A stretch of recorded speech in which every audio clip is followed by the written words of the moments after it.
E aí, galerinha, eu sou o professor Goofy de inglês. Eu sou o professor Tobé de espanhol, meus queridos. E nós estamos aqui para dar dicas para vocês sobre língua estrangeira moderna, uma das provinhas do PAIS que tem gerado muitos problemas para alguns alunos só porque ela é diferente dos cursinhos de idiomas que estão acostumados. Mas nós viemos mostrar para vocês que não é tão complexo quanto parece, né? Não. E assim, eu fico pensando você aí, tem 15 anos de idade, vai fazer a sua primeira prova aí do PAIS, prova do PAIS 1, como o Gufo falou. Não é uma prova como as provas que você fazia lá no curso de inglês, no curso de espanhol. Não é uma prova totalmente diferente, uma prova de múltipla escolha, é uma nova realidade para você. Presta atenção no que a gente vai falar agora aqui sobre algumas dicas de língua estrangeira. Primeiramente, para você, aluno do PAIS 1, preste bem atenção. Você vai fazer sua primeira prova, sabendo em detalhe. Nós temos sempre fixo 10 questões. 10 de língua estrangeira. Isso. 10 de inglês, 10 de espanhol, 10 de francês. São sempre as primeiras, tá? Nas últimas provas, né, nós tínhamos uma predominância de 9 questões do tipo A, certo e errado, e uma questão do tipo C. Eis que na última prova do PAIS primeira etapa, eles inventaram de colocar duas questões. Duas questões. Do Professor, tipo C. deixa eu te fazer uma pergunta. Eu tenho a prova de inglês, francês e espanhol. Eu respondo as 3, é isso? Não, você tem que optar por uma delas. Lembrando que você já fez a opção na inscrição e Isso. marcar lá no cartãozinho. Mas na hora de fazer a prova, uma coisa que pode ocorrer, que ocorreu, professor Tobé, em duas provas das recentes aqui, na prova de 2011 e na prova de 2013, a gente viu uma prova bem parecida. Bem parecida. Textos eram os mesmos, a mesma fonte, as questões bem similares, não eram exatamente as mesmas, um de inglês era 3 de espanhol, mas aí vem uma dica para vocês. Caso você encontre uma prova dessa, que inglês, espanhol e francês são os mesmos textos, até as questões, por favor, nunca, jamais responda uma questão em uma dessas provas e marque na outra. No máximo, use como vantagem para poder consultar vocabulário, ficou na dúvida. Exatamente. Mas a gente já percebeu que há modificações, o texto não é 100% fiel. Quando se faz uma adaptação do inglês para o espanhol, do espanhol para o inglês, eles modificam alguns detalhes, eles resumem algumas coisas. Então, cuidado com esse detalhe. Mas isso não é uma regra. A prova de 2012 é um exemplo disso, né? Do PAIS 3, não foram os mesmos textos. O tema foi bem parecido. Enquanto que no inglês falamos sobre Jogos Olímpicos, os antigos e os modernos, né? Falando dos Olimpíadas de 2016, do Rio, no de espanhol apareceu um texto falando sobre futebol. Tava a ver ali o tema, mas não eram os mesmos textos. Esporte, né? Bem parecido, né?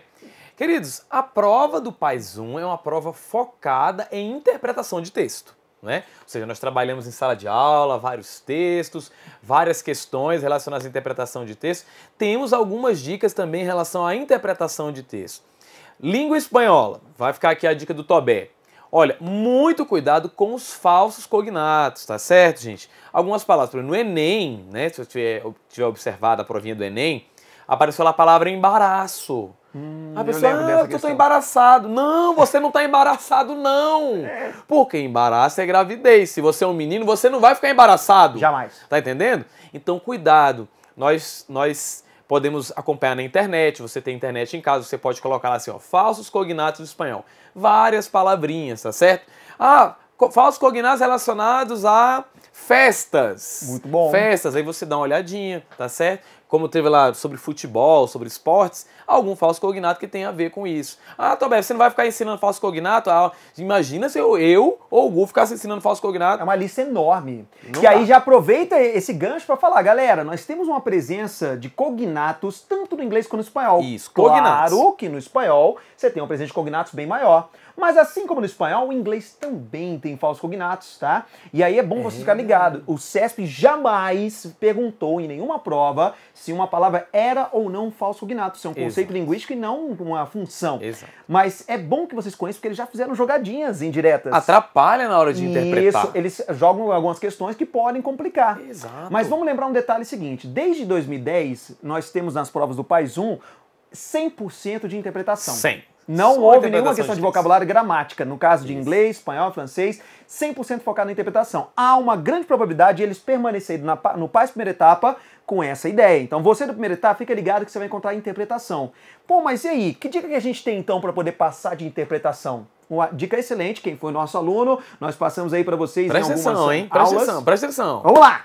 Cuidado com elementos que dão extremos, elementos que dão ideia de totalidade. Você vê num item um sempre, nunca, tudo, nada, todos, ninguém já desconfia de que este item é errado. Não é que ele obrigatoriamente vai ser, mas desconfia. Exatamente. Nós percebemos e mostramos em sala de aula para os alunos, estatisticamente, de que a tendência de um item com extremismo é dele ser errado. Aquelas então, palavrinhas, tanto do inglês quanto do espanhol. Tá lembrado, né? Isso não é regra do inglês e do espanhol, isso é interpretação. Então, quando você vê um item falando de acordo com o texto, sempre, nunca, tudo, nunca. nada, desconfia desses elementos, assim como apenas uma ideia de limitação, só. De acordo com o texto, esse somente é uma ideia de limitação muito forte. Nós percebemos em várias provas, PAS 1, PAS 2, PAS 3, vestibular, provas do Enem, provas da ESCS, diversas provas, a presença, às vezes é um ou outro item, às vezes são vários. Né? Nós mostramos que na prova do PAS 2 do ano passado, por exemplo, tinha 5 dos 10 itens, 5 que você conseguia ter uma noção só por causa desses elementos. Então a dica para vocês, tomem cuidado com essa ideia de extremismo, tá? Ao passo que ideias de parcialidade, um pode, né? De acordo com o texto, tal coisa pode ser assim, é possível, é provável, algumas vezes, algumas pessoas. Olha, uma ideia mais sutil. Né? Exatamente. Isso acontece também no espanhol, né, professor? Acontece no espanhol também. Então a dica para vocês é, interpretação é sempre procurar alguma coisa que caracteriza o item diferente da ideia do texto. Exato. Claro que uma palavra, como sempre, nunca, tudo e nada, pode estar correto, se o texto também usar esse mesmo elemento. O que a gente vai dar uma dica para vocês agora é o seguinte, generalização, desconfie. Um texto te dá uma informação que não é generalizada, mas o item generalizou. Todo mundo gosta de chocolate. Posso falar isso? Todo mundo gosta de chocolate? Todo mundo gosta de chocolate, professor? Todo mundo gosta. Não, nem todo mundo gosta. Nem todo mundo gosta. Muitas pessoas gostam, ninguém gosta. Olha, forte, né? Cuidado. Ninguém gosta de jiló. Dá vontade de falar isso? Ninguém gosta? Eu gosto de jiló. Você gosta de jiló? Gosto de jiló, que isso? Você gosta de jiló? Então é isso. Então, se o texto fala uma coisa, você deve ser coerente com o texto, tá certo? Se lá no texto fala assim, ó, todos os professores do Exatas gostam de jiló.